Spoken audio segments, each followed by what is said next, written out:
Bonsoir. Rango TV, lelo na yeko betalablement du solo mouke, et juste pour essayer, nouvel emplacement, il y a studio Nabiso. Masolo, ezali belé, mende dans le bas qui tout ça, la sous d'émission, ezali kaka interaction, c'est-à-dire masolo, tozo akatan, ya ko solo la, biso nabino. Pour na ko solo na baninga, moyen kende kotala mutunyo sonanda on a ibise masolo réalité. Et comment est-ce que moi caméra oye bandi ko beta li solo, mais ko beta li solo to yaka pour na makambo ya pamba te to yaka kaka pour na masolo, ou ezali très important. Bon, lelo ndenge na lobi tout en essai Raphaël Ngoma, votre présentateur. En tout cas, naye juste pour nako meka emplacement, nouvel emplacement à studio, ezali kaka poto ebate. Masolo, ezali ko évoluer, moke, tozali toujours na espace na biso oyo, oyo koki ko permettre biso tout ça la ba émission na ndenge elongo bani. Ba tata, ba mama, bandeko, na koloba mingi te, na koloba be tango, soki to kanisi na tango Maréchal Mobutu azalaka, balobi oto koloba lelo elika oto koloba kilobi. Na kamati hélicoptère na kei te na kutu toleki nzela nyonso tomoni eloko te. To kamati hélicoptère tozongi nzela boye te tokenga mboye mosusu tokomi na koma na Équateur na kiti na mbandaka na okabubabi nanga na tala na nzela na kotambola na voiture na mona moto moko kuna lobi atiki mandefu moto kolo akati nyonso to éviter nini wa nani wa be camarade na ote abi moninga na gai wa o nani o Jean-Pierre asali boni so akomi kolo o balbi akoma na Nzambe ya baluba me ya Nzambe ngala te akosamba na Nzambe baluba monsieur le président bongo Nzambe kipaka tala makambo Mobutu amonaka nazongi na Kinshasa na yabo na tala balbi ba mosusu balbi ke baya kosambela kaka ba mama akamati mama bakelo bongo biso mibali basambela kabiso te kaka be kosambela ba mama elobi boni batata mama bandeko o walizali maloba yanga ite zali maloba ya Mobutu balobi oto koloba lelo eleka oto bakilobi. On va essayer de parler un peu de l'hypocrisie. Hypocrisie ezali nini moto mosusu boza na ye boza ko solola mais na sima aza d'accord na yote. Donc azo sala hypocrisie yango wana pona bayi baza ko vivre na hypocrisie etalibino awa na mboka mondele tozali na posa ya ba hypocrite te tozali na besoin ya bato oyo bazali polele na maloba na bango ya kumakamba kotongaka bato sima ya ndako ya salaki kei kovanda bato jomiti bokanisi bokomema masolo na ndenge elongami soki bovandi bato jomi pe bolobi boza kobungisa masolo ya kitoko ezala na lolenge ya bien me pona nini kotonga bato pona nini kotanga bakombo ya bato mosusu soki olingi moto te loba na ye ki nalingi yo te tika ye pe tranquille avana na esika na ye ozali na posa te ki okamata moto yo olingi te otungisaka ye obanda kobenga ye pamba obanda kotindela ye ba message ezanga tina batata ba mama bandeko mokili ezali kotambola ndenge nini kuna na mboka Congo makambo ezokomama na internet ebele nini ezali kokomama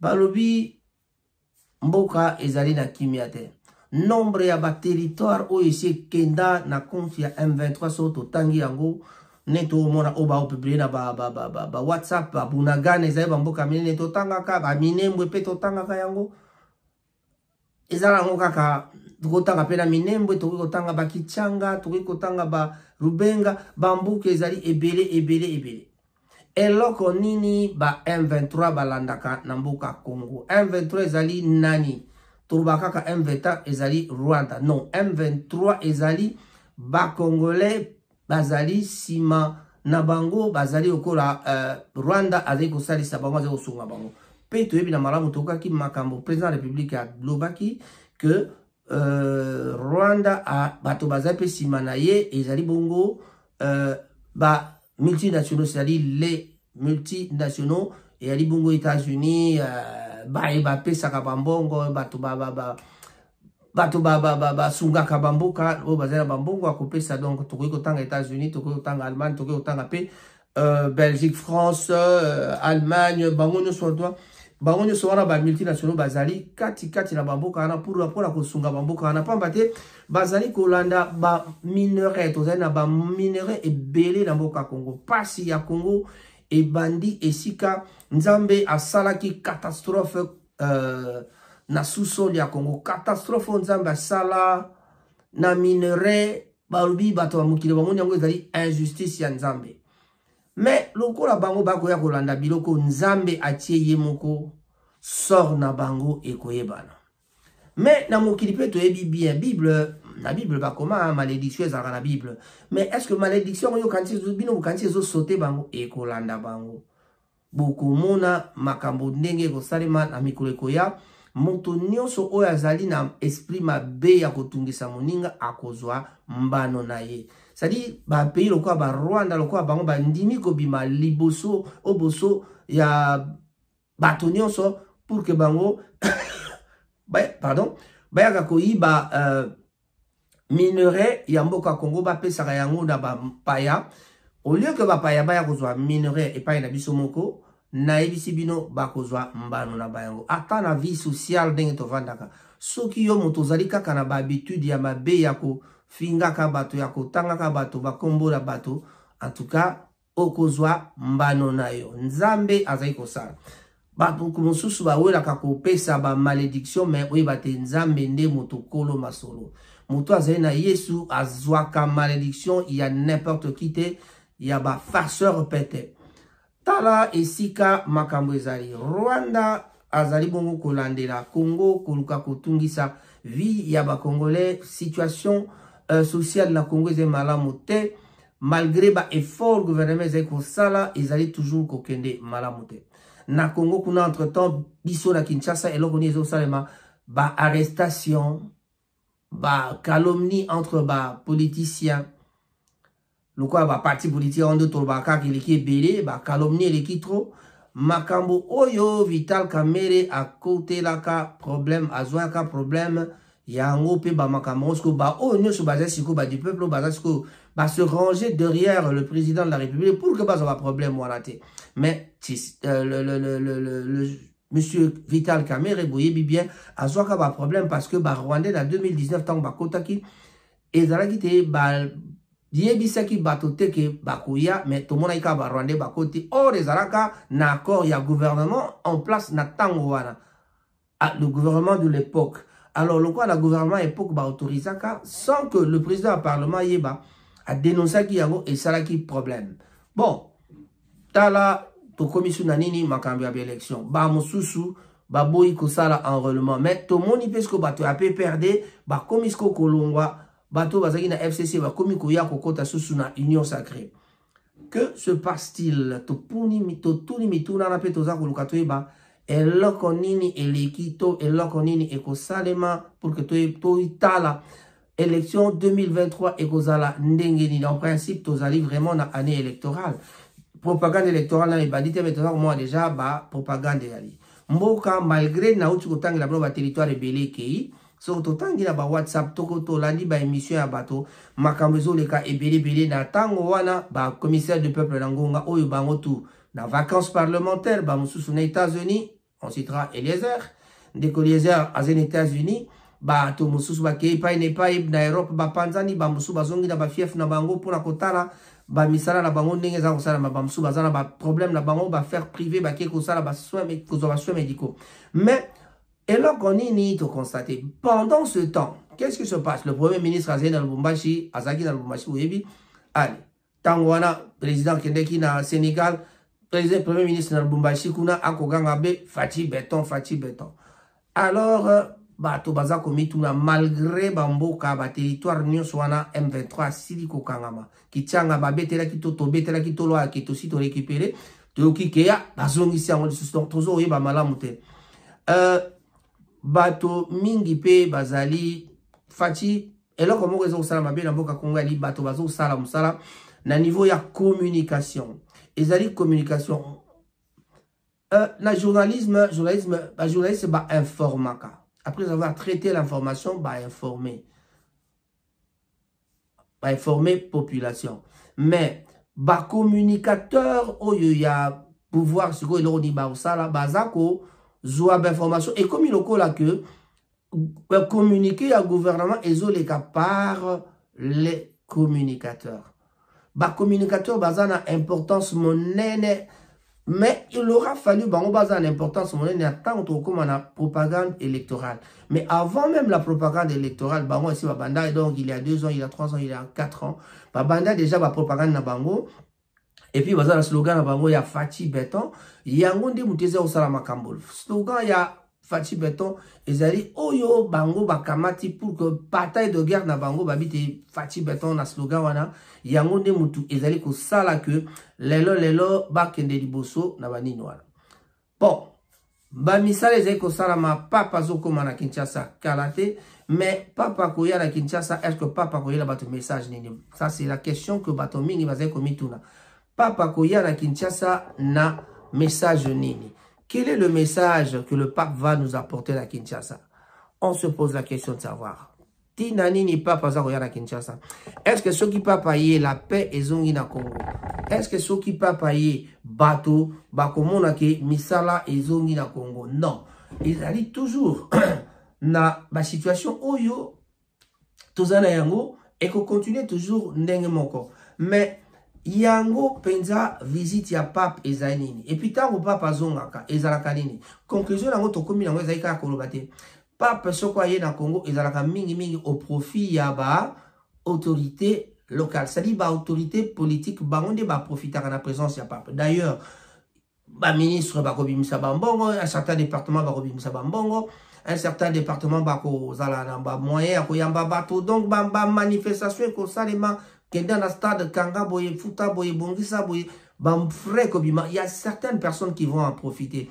Le président de la République, lui, il profite de la notoriété qu'il va avoir, que Montomoko a valeur à Yenamboka pendant que Nazaki n'a pouvoir, j'ai reçu le roi Baudouin.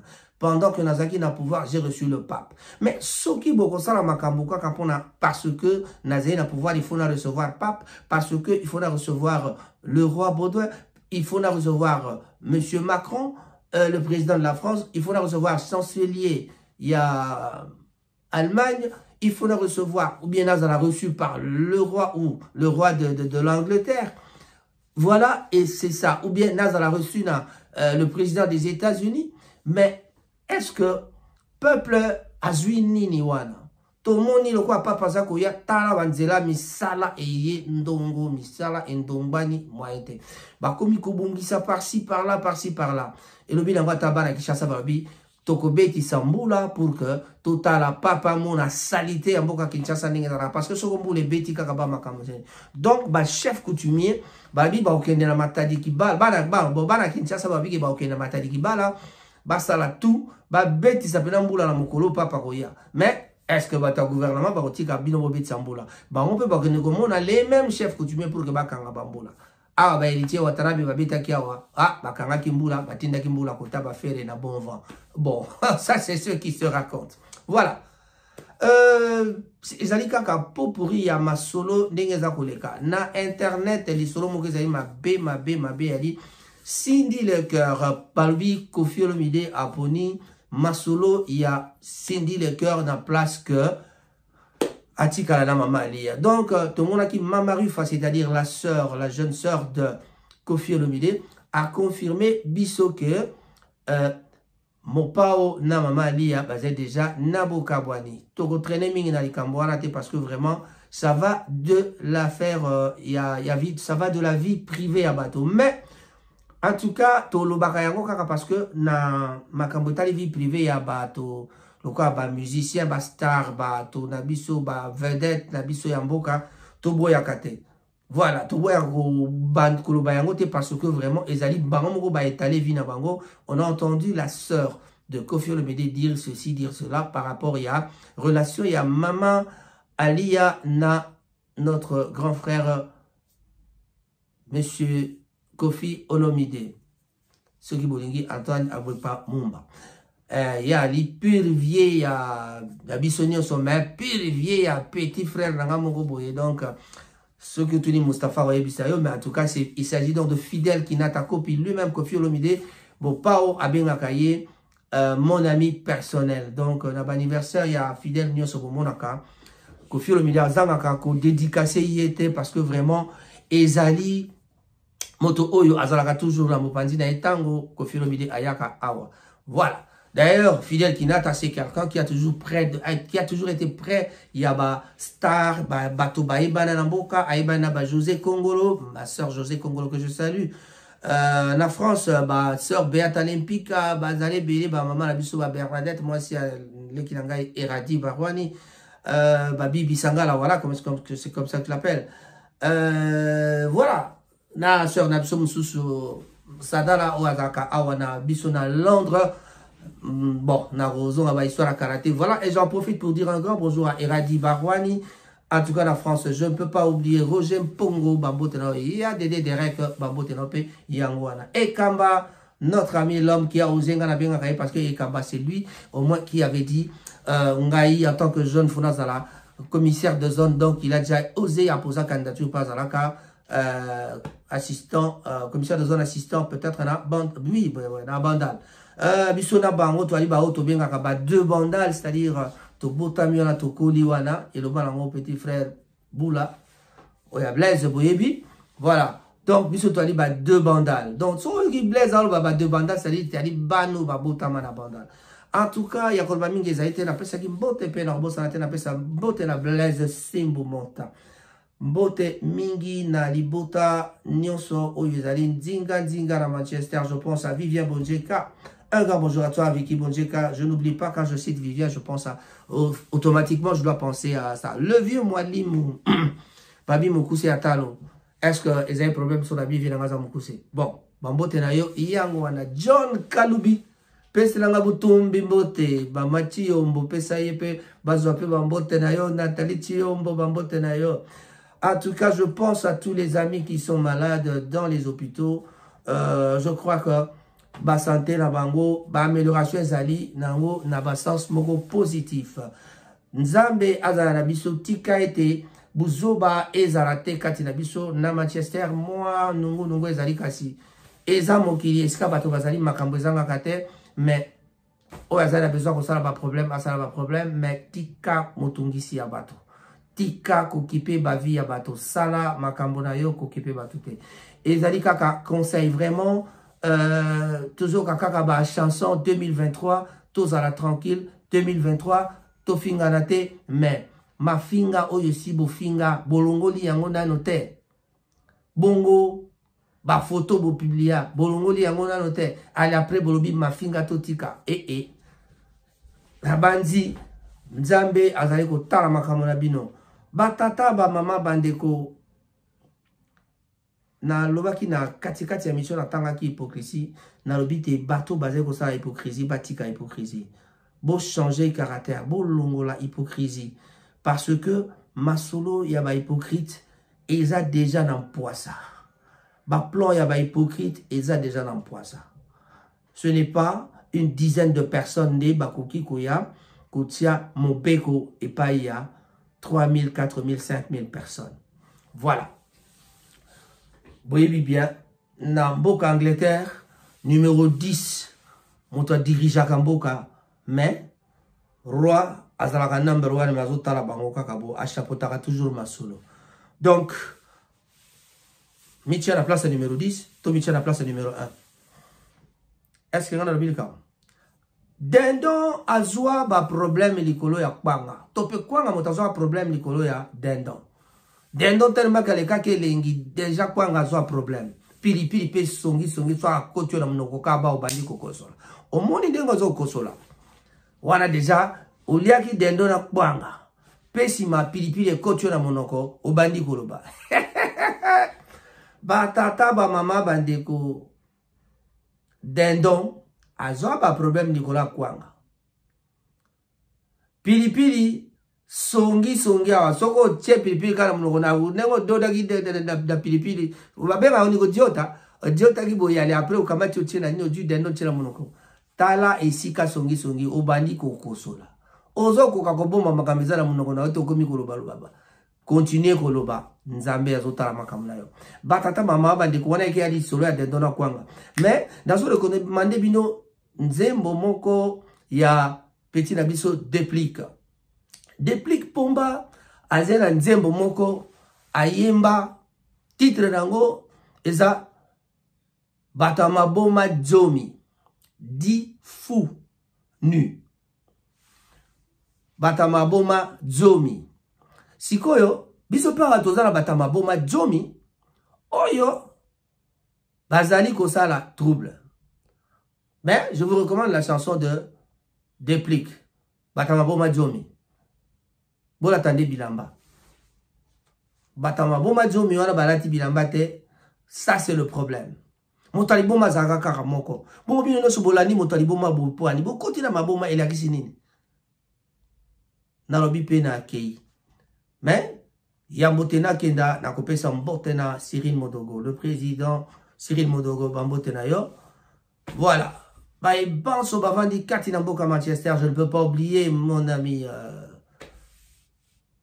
Roger Malala. Plus Roger Malala, mon président, il y a Peacemaker, une charité qui fonctionne très bien à Kinshasa, sur Kotikan Kouroulobaïl, Sayo, et là qu'on est ni Peacemaker. Il y a ça, Basi, Pe Banayaba Soldat, Nabakado et Bélé.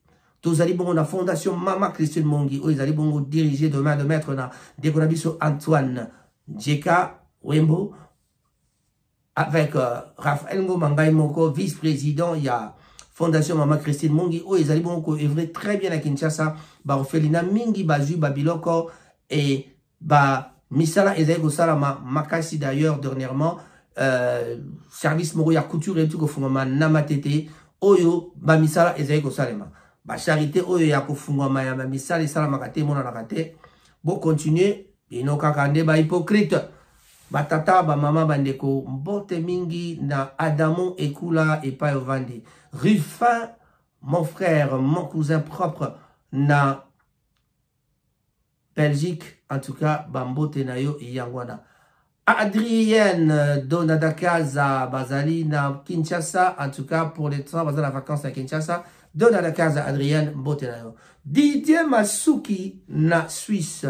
Ba Mbotenayo, en tout cas, Yango wana. Na pesi mbote, na ba Matsuki nyonso. Esika bozali, ba cousin nyonso, ba Matsuki nyonso. Ba Jean-René, ba tout ça na kati à France. Pe na Suisse, ba ngono sur la pesi bilon mbote. Mustafa Toulanda, un grand bonjour à toi.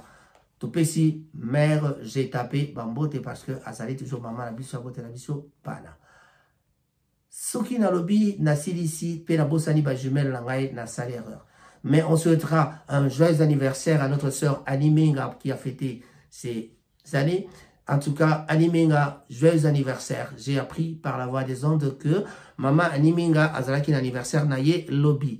En tout cas, botama elamo na yo mama Animenga. Ba e banso ba botama na janvier, je pense à mon petit frère Papi Mbungu, bote na yo yango wana. En tout cas, joyeux anniversaire à toi, Papi Mbongo, parce qu'il y a quelques jours, on a fêté l'anniversaire Nayo. Basseur Nangaï, mon frère J.R. Desit Massera. Mon frère Venceslas Massela. Desit na Boca Birmingham. J.R. Desit Massera na Cardiff avec maman Aronson. En tout cas, Botenayo et Yangwana. On est là, notre fille. Un grand bonjour à toi aussi. Et tous les petits désites qui sont juste à Cardiff, Botenabino, on servait aussi les autres désites. Il y a Yves à Londres, Jessica, Godwill. Je pense à Anjingoma aussi, ma fille, Aldangoma, Patricia Ngoma, Rafingoma. Tout le monde, Topesi Bambote, Nakobo Sanate, Trezegel Yolo. En tout cas, Bambotena Yangwana. Mais, tous autres, ils habitent à Londres, à Manchester, en tout cas, Trezege, Soboya, Masolo, Zagitoko, tous autres, ils habitent, Boussala, tout, beaucoup, mais la tabiso, et Langambo, pour Matcheza, bien couteau, mais Bozo, Bossanabiso, Bosako, Yate, Bozo, Ninganate. Alors, maman, Priscilla, Liolo, Bambote, Nayope, Yangwana. Maman, Nabango, Yemoko, Ya, Georgine, Ngoma. La mère de mère, la vraie Mama Sita, Botenayo, Yangwana, Coco Sita, na Birmingham. Un grand bonjour à toi. Si je termine sans saluer mon grand frère, Chérif Modoudé, non, je dirais que je fais encore un grand péché. Martin Ngoma, Gauthier Ngoma, tout le monde, toute la famille Ngoma, oh là là là là. Nino Malonda, Nabiso, la nièce, la grande sœur, Nabango Nyonso, azalaka bongo na France en tout cas bambote na yo yango wana Maman Élysée otobengaka Élysée Macron mbote na yo Jean Macron Jeff Balele Mécha 4e encore bonjour à toi nalobi monsieur te nabi Mécha 4e nasuki si na ozongela lisolo ya Dendon boyebi ke Dendon azwa problème likolo ya kwanga mutazwaka problème likolo ya Dendon na bosa na likamo etse bino otokoloba lelo eleka otokoloba kilobi kwanga azwa problème likolo ya Dendon siko pilipili na sungi na ye soko dioti kwanga bozwi Dendon ochena monoko pilipili tango uchaka kabuba obandi kokosola omoni ndenge okomi okosola okoyoka batata baba mama ndeko mbote mingi na baibanso mboka Congo en tout cas